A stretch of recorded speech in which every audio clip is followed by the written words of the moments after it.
What lies beneath Paris? Welcome back to Sleepy History, where you can drift into Al snooze with your favorite history tales. My name is River, and tonight I'll be your guide through the dark and mysterious story of the Paris Catacombs. Help us grow our community by liking, subscribing, and leaving a comment. Let's begin. You are standing at the top of a spiral staircase. It is narrow, barely wide enough for your shoulders. The stone walls are damp, and the air already smells different. Older, colder, like something that has not moved in a very long time. There are 83 steps between you and the bottom. You know this because someone counted them once and wrote it down, and now everyone who comes here counts them too. It is the kind of thing you do when the alternative is thinking about where you're going. You start down. At step 20, the light from above is still visible. A pale circle getting smaller. At step 40, it is gone. At step 60, the air changes. It becomes something you can almost feel on your skin. Not wet exactly, but present. Heavy. The kind of air that has been in the same place for so long, it has started to have a personality. At step 83, you stop. You are now 20 meters below the streets of Paris. Above you, cafes, traffic, tourists photographing the Eiffel Tower, children eating crepes on the Seine. The entire apparatus of one of the most visited cities on Earth, going about its business. And here, below all of it, in a tunnel barely taller than you are, lit only by whatever you brought with you, bones. Millions of them, stacked in the walls, arranged in patterns.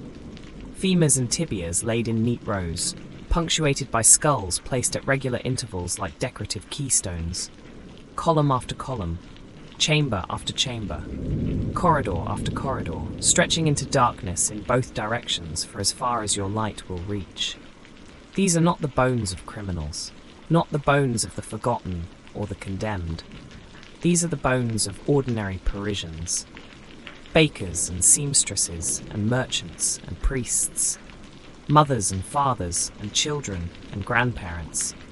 People who lived and worked and argued and loved in the city above you, and who ended up down here through a series of decisions made by the city that outlived them. The official tour will tell you the story of how they got here.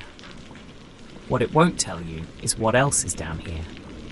Because the catacombs you pay to visit, the lit corridors, the arranged bones, the plaques with Latin inscriptions, that is approximately 2 kilometers of a tunnel system that stretches for 300 kilometers of tunnels beneath Paris, and almost all of them are off limits.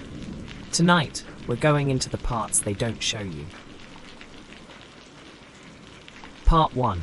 The city that was eating itself. To understand the catacombs, you have to understand what Paris looked like in the 18th century. Because the catacombs were not a plan. They were a solution. And the problem they solved was one of the most grotesque public health crises in European urban history. Paris in the 1700s was one of the most densely populated cities on Earth. By the mid-18th century, somewhere between 600,000 and 800,000 people were packed into a city that had been built for far fewer. The streets were narrow, the buildings were tall, and the dead were everywhere. For centuries, Parisian churches had buried their dead in churchyards within the city. As the city grew, the churchyards couldn't keep up. Burial grounds became so overcrowded that bodies were stacked in pits, mass graves that were reopened before the previous occupants had fully decomposed. In some churchyards, the soil level had risen meters above the surrounding streets because there was simply so much decomposing organic matter compressed beneath the surface. The worst was the Saints' Innocents Cemetery near Les Halles, the central market of Paris. It had been in use for 10 centuries. 10 centuries of continuous burial in a space roughly the size of a city block. By the 18th century, the walls of the surrounding buildings were saturated with the products of decomposition. Cellars flooded with it. The smell was documented by chroniclers who struggled to find language adequate to what they encountered. And then, in 1780, one of the walls collapsed. It didn't collapse from neglect or structural failure. It collapsed because the ground on the other side of it had become so saturated, so dense with the compressed remains of 10 centuries of the dead, that it simply gave way and pushed through. The contents of the Saints' Innocents Cemetery spilled into the basement of an adjacent property. Paris had a problem. It also, as it happened, already had a solution. It just hadn't connected the two yet. Part 2. The quarries beneath the city. Since the Middle Ages, Paris had been building itself out of limestone, quarried from directly beneath it. This is not a metaphor. The stone used to construct Notre Dame Cathedral, the Louvre, the Palais Royal, it came from underground mines directly beneath the city streets. For centuries, workers had descended into the earth below Paris and cut out the stone that Paris used to build itself upward. By the 18th century, those quarries formed an enormous network of tunnels beneath the city, and they were destabilizing it. Streets had been collapsing into the tunnels for decades. In 1774, a section of the Rue d'Enfer, the Street of Hell, the name is not a coincidence, simply opened up and swallowed the road above it. In 1777, Louis XVI established the Inspection Générale des Carrières, the General Inspection of Quarries, whose job was to map the tunnel network and reinforce it before Paris fell into itself. The man put in charge was Charles Axel Guillaumeau. And Guillaumeau, surveying the network of tunnels already existing beneath the city, and simultaneously watching Paris struggle with the catastrophic overflow of its cemeteries, made a connection. The problem and the solution were in the same place. In 1786, the transfer began. Workers descended into the quarry tunnels by night. It was considered important to do this at night, in procession, with priests and torches as a form of respect, and began moving the contents of the overflowing cemeteries underground. The bones of Saints' Innocents came first, then other churchyards, then more. Over the course of several decades, the remains of approximately 6 million people were transferred into the quarry tunnels beneath Paris. 6 million. That number sits differently when you're standing in the tunnel, when the walls on either side of you are made of it. Part 3. The arrangement. Who decided and why? Here is something the official tour glosses over. When the bones were moved into the tunnels, they were not simply dumped. They were arranged. Someone decided how the bones should look. Someone designed the aesthetic of the ossuary, the stacked femurs, the skulls placed at intervals, the patterns and formations that make the catacombs look less like a mass grave and more like a very dark piece of architecture. That someone was Louis-Étienne Héricard de Thury, who became inspector of the quarries in 1810 and spent years transforming the raw underground bone repository into something he considered more appropriate, more legible, more. And this is the word he used, edifying. He added inscriptions, Latin phrases about mortality and the brevity of life, verses from scripture, poetic quotations about death carved into the stone above the bone arrangements. He created, in other words, a museum of death arranged for the living to visit and contemplate their own mortality. This was very much in the spirit of the era. The Romantics found death beautiful. The cult of the cemetery, the idea of the graveyard as a place for reflection, aestheticized, decorated, visited, was at its height in early 19th century Europe. Père Lachaise Cemetery, which opened in 1804, was designed on the same principle: death as spectacle, as contemplation, as art. Héricard de Thury was applying this logic underground. But here is what the aesthetic arrangement obscures. The bones in the catacombs are not organized by person, or by family, or by any individual logic whatsoever. When the cemeteries were emptied, the bones were transported without any attempt to keep individuals together. A femur from one person might be stacked next to a skull from another, next to a tibia from a third. The neat rows you see in the catacombs are not rows of individuals, they are rows of parts. 6 million people, disassembled and rearranged into a decorative pattern. The names are gone, the stories are gone, the relationships are gone. What remains is bones, organized to look beautiful. And below the inscriptions about the peace of the dead and the brevity of life, below all of that, is the fact that nobody down here is whole. Part 4. The French Revolution arrives. The catacombs were already filling up when the French Revolution began in 1789. And the revolution, as it turned out, had a great deal of material to contribute. The guillotine was erected in the Place de la Révolution, now the Place de la Concorde, in 1792. Between 1793 and 1794, during the period known as the Reign of Terror, it operated at industrial scale. Maximilien Robespierre and the Committee of Public Safety sent approximately 17,000 people to official execution across France. In Paris alone, the guillotine killed somewhere between 2,700 and 4,000 people in under 2 years. The bodies had to go somewhere. Many went to the catacombs. The executed were not given the processional treatment, the torches, the priests, the organized transfer.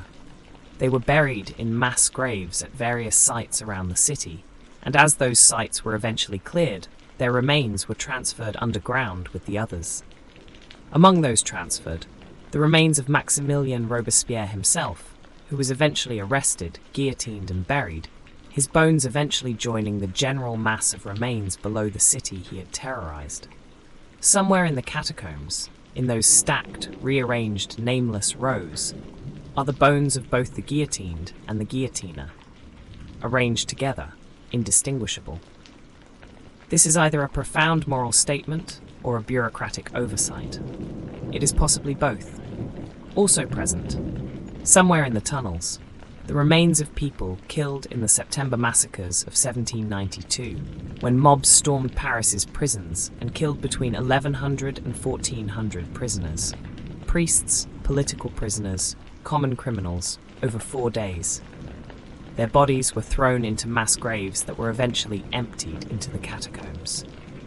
The official tour does not linger on this. Part 5. The 300 kilometers they don't show you.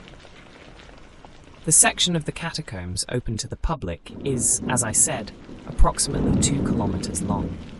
The total tunnel network beneath Paris stretches for approximately 300 kilometers. Let that ratio sit with you. The public sees less than 1% of what exists. The remaining 298 kilometers have various official statuses. Some sections are structurally unstable and genuinely dangerous. The ceiling will come down if you breathe wrong, or so the warning signs suggest. Some sections are used for infrastructure, telecommunications cables, water mains, the foundations of buildings. Some sections lead to places the city of Paris would rather not discuss, and some sections are simply unexplored, or rather, officially unexplored. Because unofficially, people have been going into the restricted tunnels for decades. They call themselves cataphiles, and what they have found down there is considerably stranger than the official tour suggests. Part 6. The cataphiles. Who goes down and why?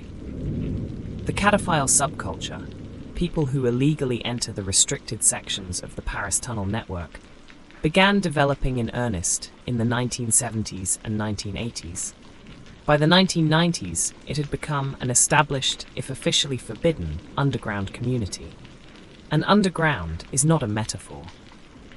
These are people who enter through hidden access points, manholes, basement passages, gaps in the infrastructure, and navigate the restricted tunnels using hand-drawn maps passed between members of the community, updated over decades, marked with the locations of chambers, passages, dangers, and points of interest that the official world does not acknowledge. The police have a unit specifically dedicated to them. The cellulae rats de cave, the cellar rats. Officers who patrol the tunnel network looking for unauthorized visitors. If caught, cataphiles face fines. If lost, they face something considerably worse. The tunnel network is large enough and complex enough that people have become lost in it and not been found for days. Some have not been found at all. But what the cataphiles have documented in the restricted sections, and they do document it obsessively, with photographs and handwritten accounts and online records, is a parallel Paris, a city beneath the city that has been accumulating its own history for centuries. There are rooms down there, not natural cavities, rooms, spaces that someone deliberately carved out, furnished, used. There is a cinema. Part 7. What is down there? The documented strange. In 2004, members of the French Police Department's technical unit were conducting an exercise in a previously unexplored section of the tunnels. They were mapping passages, testing their equipment, doing the routine work of people who go into dark places professionally. They found a room. The room was roughly the size of a large living space. It had been outfitted with electricity, wired in from somewhere, the source never officially identified. There were chairs, there was a bar, stocked with bottles, there was a screen, and there was a full-size projection system wired to a collection of films. It was a cinema, a functioning cinema, built in secret inside a restricted section of the Paris Catacombs by people who had clearly spent considerable time and effort making it habitable. There was also food, a phone line, a pressure cooker. Someone had been eating down here, cooking, watching films. On one wall, a note, handwritten, roughly translated, "Do not try to find us." The police found no one. They returned 3 days later with electricians to disconnect the power supply. When they arrived, the cinema was gone. The screen, the projector, the chairs, the bar, all of it removed. The food cleared, the wiring taken out. Someone had known they were coming. Someone had cleared everything in 3 days, in the dark, in a tunnel system beneath Paris, without leaving a trace of who they were or where they went. The cinema is the most famous example. It is not the only one. Cataphiles have documented a functioning darkroom for developing photographs. A fully stocked library, the books sealed in waterproof bags. Several artist studios, with works in progress still on the walls. A chapel, with an altar and candles, and what appeared to be regular use. And in one documented case, a room whose walls were covered floor to ceiling in hand-painted murals depicting scenes of a city. Streets, buildings, people going about their lives. That some cataphiles believed was a representation of Paris as seen from below. The city painted on the walls of the tunnel by someone who lived beneath it. Part 8. Bodies that weren't supposed to be there. The 6 million people in the official ossuary are supposed to be the bones in the catacombs. They are not the only ones. In 1897, a group of explorers mapping sections of the restricted tunnels came across a chamber that had not appeared on any official record. Inside it were bodies, not bones, bodies, in varying states of preservation, that did not correspond to any known burial record. The official explanation, when one was eventually offered, was that they were victims of the various Revolutionary-era massacres whose transfer to the ossuary had been incomplete. Bodies that fell through the administrative cracks of a period when the administrative machinery of the French state was, to put it gently, under considerable strain. This explanation is plausible. It is also unverifiable, because the bodies were reinterred and the records of the discovery are incomplete. It is not the last time that something similar has been reported. Cataphiles exploring the restricted sections have, over decades, documented encounters with remains that could not plausibly be Revolutionary-era deposits. More recent, less decomposed, in locations that suggested deliberate concealment rather than administrative oversight. Some of these accounts are documented in the cataphile community's own records and have been reported to the police. Some have resulted in investigations. Not all of those investigations have been publicly resolved. Paris is a city of 8 million people. It has been a city of comparable size for centuries. The tunnel network beneath it is 300 kilometers long and largely unsupervised. The mathematics of what might accumulate there over time, in the dark, the mathematics are uncomfortable. Part 9. The Revolution's other deposits. Let's go back to the Revolution, because there are deposits in the catacombs from that period that the official history treats with more delicacy than the facts perhaps warrant. The Reign of Terror is the most famous phase, but it was not the only phase of the Revolution that produced bodies at scale.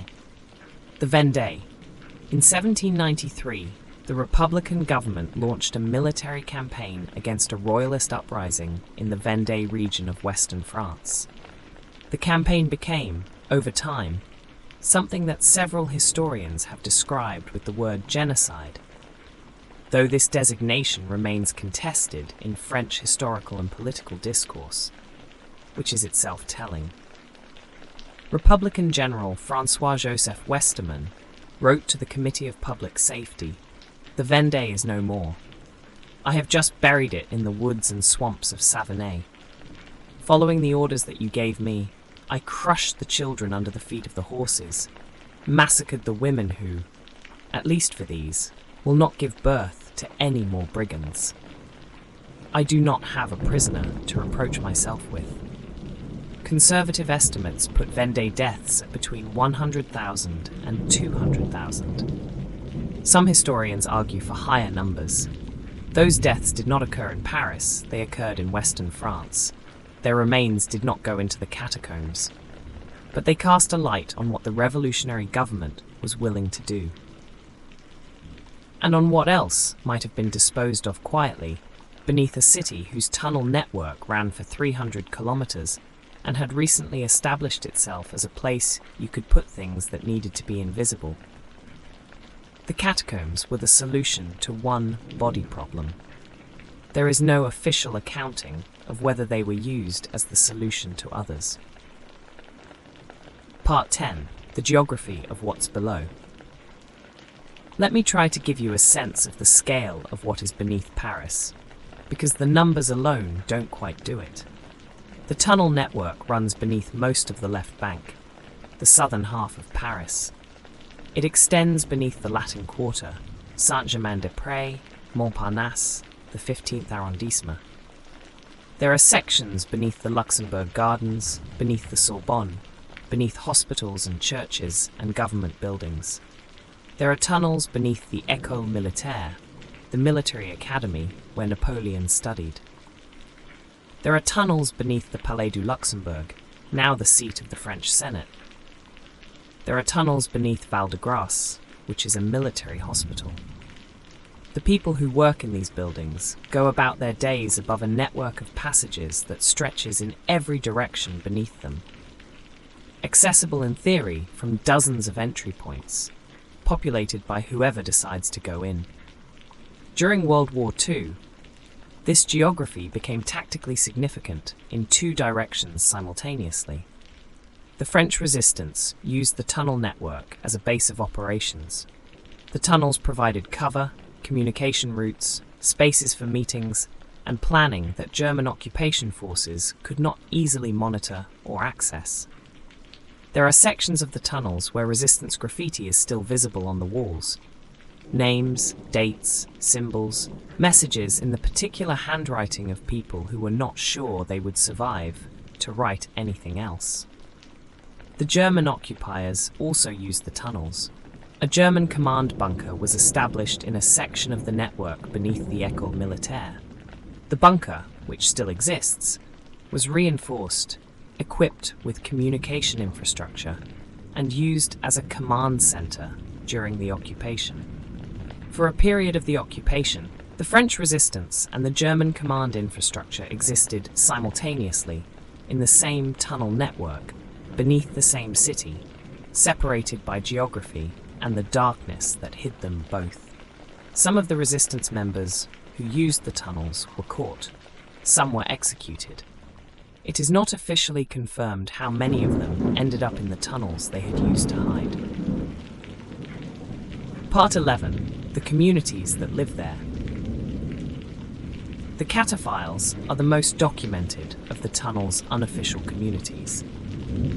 But they are not the only people who have made the tunnels a home. In the 1990s and early 2000s, sections of the restricted tunnel network were found to be inhabited, not visited, but lived in, by people who had established something closer to permanent residence below Paris. Some were homeless individuals who had found that the tunnel network offered shelter from weather and from the violence that sometimes accompanied street homelessness. The tunnels are a constant 12 degrees Celsius year-round. Cold, but survivable. Dark, but not more frightening than certain alternatives. Some were people who had, for various reasons, chosen to remove themselves from the surface world entirely. The cataphile community has documented encounters with individuals who claim to have been living underground for months. Some claimed years. The police sweeps that periodically clear sections of the tunnels have found camps, bedding, food storage, evidence of long occupation. And then after the sweep, the camps reappear. Different locations, same evidence of habitation. There is a persistent account in the cataphile community of a section of the tunnels. Location unspecified, for reasons that will become apparent, where a group of people established something closer to a commune in the 1980s. They wired in electricity. They built furniture from salvaged materials. They had, by various accounts, a rotating population of between 10 and 30 people at different times, and they maintained this space for years before it was discovered and cleared. The accounts of what they were doing there vary. The accounts of why they chose to live beneath Paris rather than in it vary more. Not all of them were running from nothing. Part 12. The things people leave behind. Cataphiles who explore the restricted tunnels document what they find. This is one of the community's informal codes. You document, you photograph, you do not remove. The tunnels are understood as a shared space with a shared history, and that history is considered worth preserving. What the documentation reveals is a layered archaeology of every era of the tunnel's use. Revolutionary era graffiti. Names and dates from the 1790s, carved into limestone walls by people who came down here when the ossuary was still being assembled. In some sections, the graffiti predates the ossuary. It belongs to the quarry workers who cut the stone that built Paris, and who left their marks in the dark, the way people have always left their marks in the dark. 19th century, the era when the catacombs were fashionable. When Héricard de Thury was arranging the bones and cutting the inscriptions and making the ossuary into something you could take a lamp and visit. There are sections of tunnel from this period where the walls show evidence of social visits, spaces that were used as underground salons. Parties, essentially, held underground among bones by people who found this delightful rather than disturbing. The Parisians of the 19th century, it should be said, had a complicated relationship with death that the 21st century finds difficult to fully inhabit. Then the 20th century, the resistance marks, the German bunker infrastructure. And then, after the liberation, something quieter. Individuals, pairs, small groups, using the tunnels as a space for things that needed to be outside of ordinary life.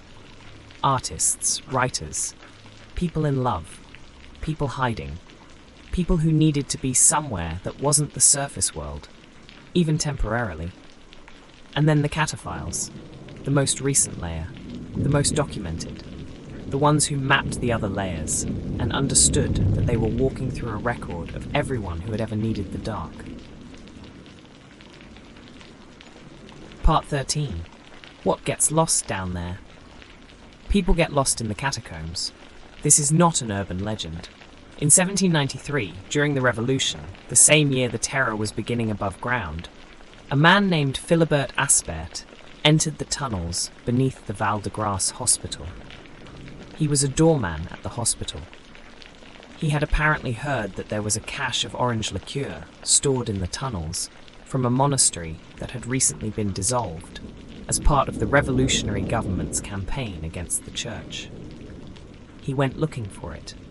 He was not found for 11 years. When his body was finally discovered in 1804, it was less than 100 meters from an exit. He had been unable to find it in the dark. He had died alone in a tunnel below one of the most populated cities in the world, 11 years after walking in. He is buried where he was found. There is a plaque. It is in the restricted section. Aspert's death is the most famous. It is not the only one. The cataphile community maintains its own records of people who have gone into the tunnels and not come out, or not come out quickly. Some were rescued after days. Some were found dead. Some cases remain open in the sense that the person was never located. The tunnel network is 300 kilometers long. It is largely unmapped in sections. It is dark and cold, and the passages branch and double back and lead to dead ends. And the limestone walls look identical in every direction once you have gone far enough from your entry point. Getting lost in the catacombs is not a hypothetical risk. It is a documented outcome that has happened to people who went in knowing the risks and who still did not come out. Which raises a question that the cataphile community discusses with a particular kind of directness. How many of the bones in the restricted sections are there because they were placed there historically? And how many are there because someone walked in and didn't find their way out? The official answer is, all the bones in the tunnels are historical deposits. The honest answer is, the official mapping of the restricted sections is incomplete. And in an unmapped tunnel system in the dark, after enough time, you stop being a person who is lost. You become part of the geology. Part 14. The things that happen at the edges. Let's talk about what people experience in the restricted tunnels, because this is the part of the cataphile record that resists easy categorization. The cataphile community is not, as a community, given to superstition.